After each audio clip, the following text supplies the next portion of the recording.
going to start with the result that definitely claimed all of the headlines over the weekend. This one, I have to say, I did not see coming. Ballygunner looked like they were roaring to the All-Ireland club title, and St. Thomas's have stopped them dead in their tracks in the All-Ireland semi-final. It finished 123 to 220 after extra time. St. Thomas's then won 4-2 on penalties. What a performance by St. Thomas's. And now it's them against O'Loughlin Gaels in the final. Like, what a year this has been. Ballygunner gone, Ballyhale Shamrocks gone. Like, the dominating forces are out of the championship. Yeah, and like you said, I think, didn't see it coming either, to be honest. And but I think the thing is, maybe I think we might have been all blinded a little bit by the Dunloy performance last year, and I think the bookies were very much in that side as well. Like, they were rank outsiders. I think there was nearly nearly 6-1 at one stage. I think I saw that Thomas's were that far outsiders as well. Nobody was giving them an absolute hope in here, and I think maybe it's the Dunloy performance kind of was standing against them. But when you reflect on it, like the amount of injuries in there as well, David Burke in particular back in midfield as well, but he managed to somehow, after the Cluiche and everything as well, that he's back in and played the full 80 minutes, which is just staggering, really. And look, they really dragged it into a dogfight that they made. They knew that, look, if Ballygunner were out there playing the fancy style play, get the quick movement going, that, look, Ballygunner are going to probably cook most teams in they're going to cook most teams in the country anyway. Well, probably they're going to cook every team in the country, but they just didn't allow that. Thomas's as well. Their big players really stood up. The county players really stood up. Like, in particular, look, you've already mentioned David Burke. Conor Cooney hit essentially every free. I think the only one I can remember him hitting the post maybe with one. But other than that, hit 14 points, 13 of them from frees. He was absolutely immaculate with them too. And then the other big one, I thought Fintan Burke as well was really heroic in there as well. Essentially played with one leg. Like, we'll see how he gets, if he's all right for the final now coming up. But he essentially on one leg, his performance was sensational, like keeping Kevin Mahoney scoreless. And they just really made it uncomfortable for Ballygunner. Didn't give them an inch, hassled them all over the place as well.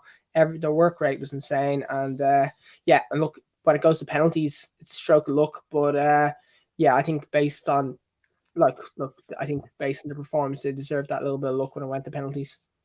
Well, that's it. And if people are saying, "Oh, look, they beat them on penalties," the reality is they matched them score for score up until then. They were right there neck and neck with them. They proved that they are just as good as Ballygunner on the given day. And looking even through the scoreline, Ballygunner's big men did score well. Patrick Fitzgerald and Desi Hutchinson both hit 1-4 each. Pádraig Mahoney hit 7.6 from frees. Ballygunner's performance, do you think Ballygunner performed below par? Do you think that they kind of bought into the hype, maybe the bookies putting Thomas's as so far ranked outsiders? Like, Ballygunner, when you look at it on the other side, they have only won one All-Ireland club title.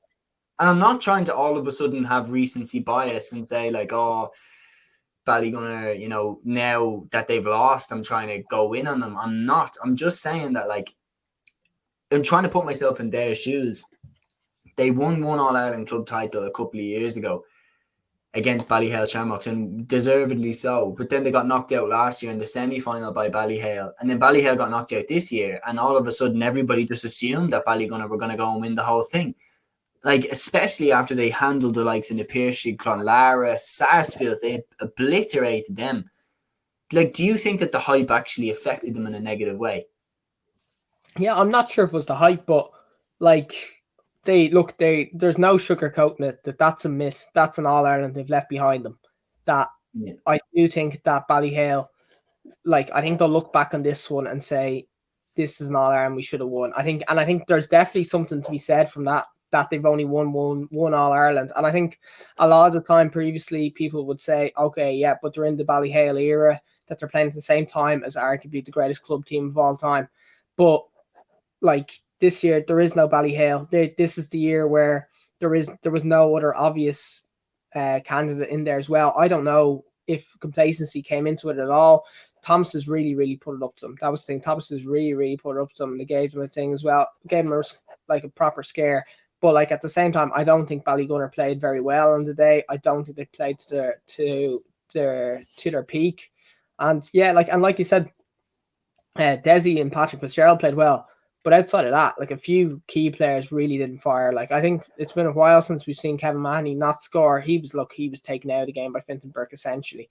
And the other thing, like you mentioned, Pork Mahoney scoring 7. He missed an awful lot of frees. He really, really cost them with the missed frees as well. And that, like, while Connor Cooney is slotting over every single free 13 frees that he's been given, like when do you ever see a club level 13 frees going over as well? Like when that's happening, like sure, look, you can say that look, Pork Mahoney just has to be hitting them. Like if you take the frees out of it as well, Ballygunner they were scoring far more from play. But look, that doesn't matter really as long as the scores are going over the bar anyway as well. So look, I do think the scores on the day probably were coming a bit easier to Ballygunner. They probably were a bit more fluid from play. But look, it doesn't matter really when Thomas has got the result anyway. And to be honest, look, barring the Billy O'Keefe wonder score at the end, Thomas would have won it in extra time too. So in normal time too, and save it going to penalties. So I don't know if you can say it was complacency or if they were already saw their name on the trophy. I don't know if you can go that far, but at the same time, like I do think that based on what we've seen from Ballygunner, their dominance, how good they've been earlier on the year, like there's no sugarcoating it that they have to be very, very disappointed that they're not adding All Ireland number 2, because I think this was definitely a year that they should have been targeting. Well, that's it. And like, because when you look through the team, like it's hard to imagine that they'll get as good a chance again in the next couple of years. Like you look through the team, Stephen O'Keefe, okay, he's in goal, maybe he'll have a little bit longer left, but like Barry Coughlin, Philip Mahoney, Shane O'Sullivan, like Porrick Mahoney, they're all guys that I could see walking away in the next 2 years, 3 years.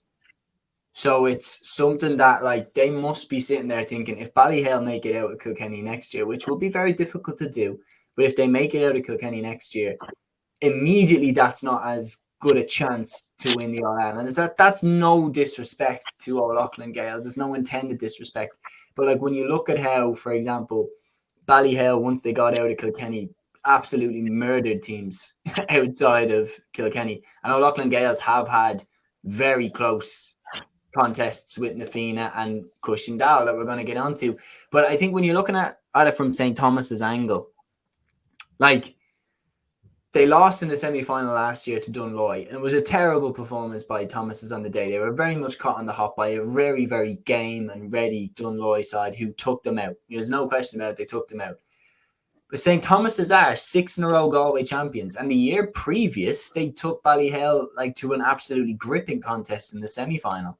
So like their mindset, they must have been gearing up for this game for a while, letting all that outside noise get in and fuel them up for one hell of a performance. And I think you could say it's one of those things where when you reference the Conor Cooney freeze, he slotted over 13 of them. It's one of those days where they did get everything right. Yeah, look, absolutely. And like I think people probably were harsh on it. It's only when you listen afterwards, like after the fact, when you look back on that Dunloy game last year as well, the amount of injuries they were carrying, players missing, players just not around. And if you compare the panel that they had yesterday, even something like, well, like the fact that they could afford to not start Evan Duggan and he came on, hit the point, scored the winning penalty as well. Like the panel was just so much stronger yesterday. And yeah, I think maybe people were saying, oh, look, that Thomas's team, they got ran around by Dunloy. Because you remember last year, Keelan Malloy, they couldn't chase Keelan Malloy down. They just looked slow and they looked like they couldn't catch up as well. But like they're coming back as well. Like the other thing, Shane Cooney's back to full fitness now as well. Like it's worth thinking. Like he was the starter for Galway 2 years ago, had his injury troubles, and he looks back to his best there now as well. That spine of the team, like you've Fintan Burke, Shane Cooney, David Burke in midfield as well. That you've got you've Connor Cooney in half forward, and then you've Aidan Burke in the full forward line. It's a ridiculously strong spine to a team, and yeah, look, I think probably were in the dressing room looking at that, thinking nobody's giving us a hope here. And look, to be honest, nobody was giving them a hope. Nobody really was at all, and they knew that, look, they've inter-county players all over the place as well. They've got some nice players to complement in there as well. A big fan of I like Flannery in there as well in the corner. Victor Manso as well is a good tidy player in there too. That there's some really, really quality players in there as well. So they probably knew this performance was coming.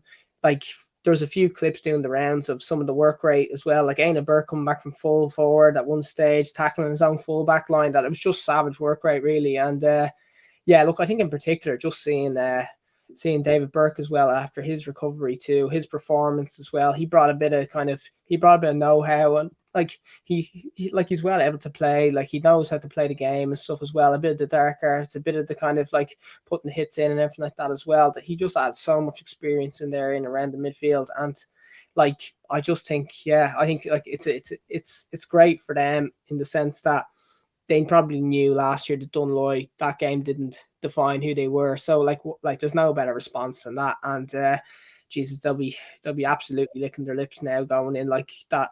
It sets up the final so well. Like it's a really hard one to call. We're gonna get onto O'Loughlin Gaels in a bit, but like I tell you what, they'll be hoping Fintan Burke is fit, but like if they have a full deck anyway, Thomas is like they won't be going in with any fear anyway. They'll be going in like with the expectation that they can get an All Ireland. They've won their 6 in a row, but again they're in the Ballygunner, the Ballyhale era as well. How tough it is. This is their best chance to win an All Ireland. They're looking at this now, saying that look, this is the best chance we're ever going to get to win an All Ireland here.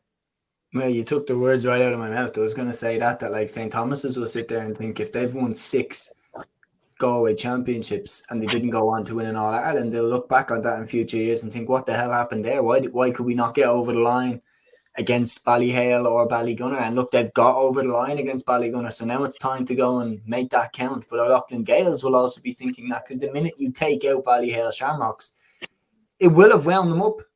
It will have wound them up that everybody is saying, oh, that's Ballyhale gone, so now Ballygunner will win. Or now Nafina have a great chance of winning Leinster because Ballyhale Shamrocks are gone.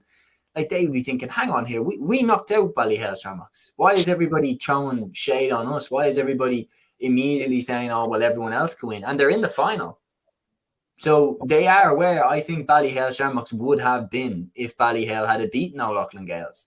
So like they're going to be going into this game with a serious chip on their shoulder as well to win that All-Ireland final, to shut everyone up. And I think St. Thomas's will be trying to do that as well. So it sets up an unbelievable final, because I know it's kind of weird in some sense to say that both sides have a lot to lose in the final. I don't know that it kind of is it, but like, let me give you an example when I'm trying to make sense out of what I just said. Dublin Mayo in the All-Ireland final in 2020. Like it didn't feel like there was a hell of a lot on the line in that final between Dublin and Mayo, because Dublin had coasted to the final. Mayo had got there by beating Tipperary in the semi-final, and Mayo were kind of serious underdogs with a team of 7 debutants in that season who were making their first All-Ireland final appearance. Dublin didn't even have half their team. They didn't have Jack McCaffrey, or they weren't starting Paul Mannion or Brian Howard at the time. And it was very much like, this is just going to be another All-Ireland picked up easy for Dublin. And it was. And like, whereas with this final, it feels like for both these teams, and here's why I'm saying this, is we knew that Mayo team would be back for another final. And we knew that Dublin would probably be successful and probably be back in the final again soon. But it really feels like for St. Thomas's and O'Loughlin Gaels in this final, that this is, as you said, their best chance. And you won't be sure when they'll be back here again. Yeah, definitely. And like, because you go back to it as well, you go back to your own counties as well. Like, the fact is that like the O'Loughlin Gaels know getting out of Kilkenny even is insane. Like, it's just insanely difficult. And that's not even just Ballyhale as well. Like, you look at the other teams around, you've got James Stephens, you've got Bennetts Bridge, you've got other teams like that. You've Thomastown coming through the ranks. We'll talk about them in a bit as well. Like, there's some serious sides in Kilkenny, and to even get out from Kilkenny as well, it's going to be an almighty challenge for them too. Thomas's as well. Look, we are in this era. We're in the Ballyhale era. Like, just if you can say that you've won a Club All-Ireland in the era with the greatest club team of all time, like, it's the best possible chance. I think you're right. I think it could lead to maybe a nervy enough start to a game where both teams will be thinking this, that they'll be thinking like, we've the amount of games we've won to get here, the challenges they've had to come through to get here as well. Like there's been some absolute wars to get here, and like it could lead to a thing where both sides don't really want to lose to start off the game, but it sets it up so well. It's going to be like it's just so hard to call that final. Yeah, no, it really, really is. Like it's such a spectacle of a game, and I cannot wait to see it take place. So we've talked enough about St. Thomas's. Congratulations to them on a sensational victory, dumping out the raging hot All-Ireland favourites, Ballygunner.